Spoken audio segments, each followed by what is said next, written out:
Hey, what's up everybody? Video 44 coming at you with another video. Alright, so I just stepped away from the family for a second. Figured I'd make some content just for a moment while we're waiting on the color guard to arrive. Rather, they've gotten here, but they have some things to do, so we got about 14 minutes. I don't think I'll make a video that long, but I just wanted to show everybody what's going on here, man. It's a beautiful memorial cemetery for all the veterans of all the branches. It's about an hour away from Fresno, I think. I'm not sure if this is still Fresno or not, but it is fantastic. And we've had a very good day, man, but it's just a long layover between burial and you know, the time that we ultimately did finish the funeral. The funeral was good. Great service on time, which is something that doesn't happen too much. You know, people get long-winded, but we had a great service, good singing, good family, and you know, it was very private, and we really did it right. So I'm very thankful about that. And now we're here to bury him, and the ride was, man, it felt like I was riding through Iowa, Kansas, or something. It was so much farmland, y'all. I kid you not, so much farmland. But you know, it's a beautiful thing, man. I just wanted to come down here by myself. I know I'm supposed to be social and all that, but I see all of this and I'm just like, man, I gotta show this to the people, man. This is nice. And y'all know how I am. I'm a loner, so I would prefer to be alone 9 out of 10 times. And my social battery is pretty much expired at this point. But I love all my family. I'm not at all tired of anybody. I'm just like this, literally like this. So I hope they forgive me. It'll take about 15 minutes to myself. But you know, I just wanted to reflect, man. Saw my grandfather in a casket, you know, he looked at peace. It wasn't disturbing or anything like that. Obviously disturbing to a sense that that's my family and I love them to death. But as far as like me weirded out or anything like that, no, I was able to do it. I'm pallbearer. All we did was roll his casket to the cemetery, not the cemetery, to the what do they call it? The car that they put the hearse. That's what it was. And you know, everything went well. It went very well, man. And now we're just waiting for an opportunity to bury him with my grandmother Maddie. I saw her tombstone, and they're gonna stack it. They're gonna be in tandem. And so that's a beautiful thing. I also saw my Uncle Ira's, his tombstone, the one I told you I didn't even know he had passed. It's a strange thing when you don't know someone's passed away and the next day you're standing over their name plaque.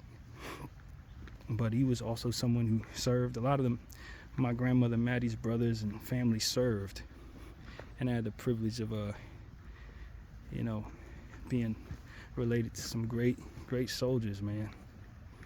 So this is a moment for me to just look at all of us, all of the branches. I say us, I'm not a soldier, by the way, y'all know that, but you know, it's a lot of my family represented here, a whole lot. You know, Army, Navy. Let's see, my nephew's in the Army, my dad was in the Navy, my little brother's a Marine. My uncle and my grandfather were Air Forcemen. I don't think I know anybody in my family who's a Coast Guard person, but we got most of them covered, you know. So it is, man, a whole lot of soldier stuff going on. But of course, myself, I am just a civilian. Just a civilian. I would never be able to be buried here unless I was married to a soldierette. But you know, it's one of them situations where this is a beautiful place, man. It's out in the outskirts. It's really far away from everything, but it's a beautiful place to rest. I will say that.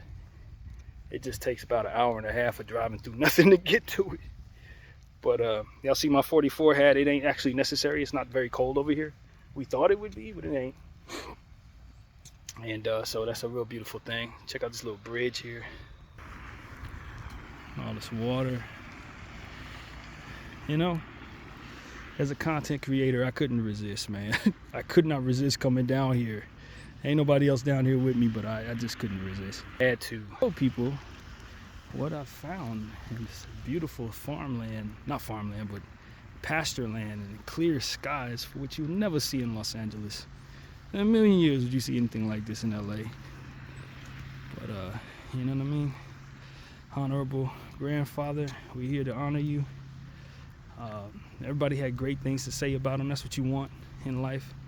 And not only people say great things about yourself, but to say great things about your grandparent. And so that's really what I had the pleasure of listening to, is people talk highly of my grandfather, and I'm very thankful for that. A lot of family, you know. Got a chance to be around my Uncle Merle, of whom I don't know very much. I know he lives up in Sacramento. Met his daughter, my grandfather's little brother. You know, it's a deal in my life, because I have nieces that I'm younger than, and nephews. I mean, nephews that I'm younger than? Yeah, I do. My oldest brother has a son that's older than me, and with kids and all of that. So that dynamic is really rare, but it's not in my family. Old men, they get down, man. You know, my dad had his last child in his 60s. You know what I mean? My little sister Sonia, I think she's probably like 30 right now or something like that, close to it. In fact, her birthday's what, in a couple days. Happy birthday, Boomer. But yeah, man, it's not abnormal for the older guys to have kids, and I hope I can be one of those people, because I still haven't yet to have any. I have every intention of doing so. And so that's what it is, man. My grandfather's niece, I was able to meet her, and she's younger. She's in her probably 20s, and she actually lived in North Hollywood up until recently, till she moved down here. But that's where she's from. Didn't know her, never met her until today. So it's cool just being around people I hadn't seen in a long time. You know, unfortunately, some of them have gone to be with the Lord, so we're seeing plaques instead of people, which is why I tell people to keep up with your people, man. Keep up with your people. No, my uncle already passed away. No, I did. And now I'm staring at plaques, so I just want people to consider, you know, being right with people. And whatever it takes, get right with your people. But yeah, man, that's pretty much what I gotta say. I just wanted to show y'all how beautiful this is, man. It's a really, really nice area. Really, really nice. Got my suit on, you know what I'm saying? Dapper and all that. But that's really what it's about, man. Tip my hat to my grandfather and all the soldiers, everybody that's served. And I just want everybody to know that BDF 44 is very honored to be Thurman L. Deloney Sr.'s grandson. BDF 44, thank y'all for watching.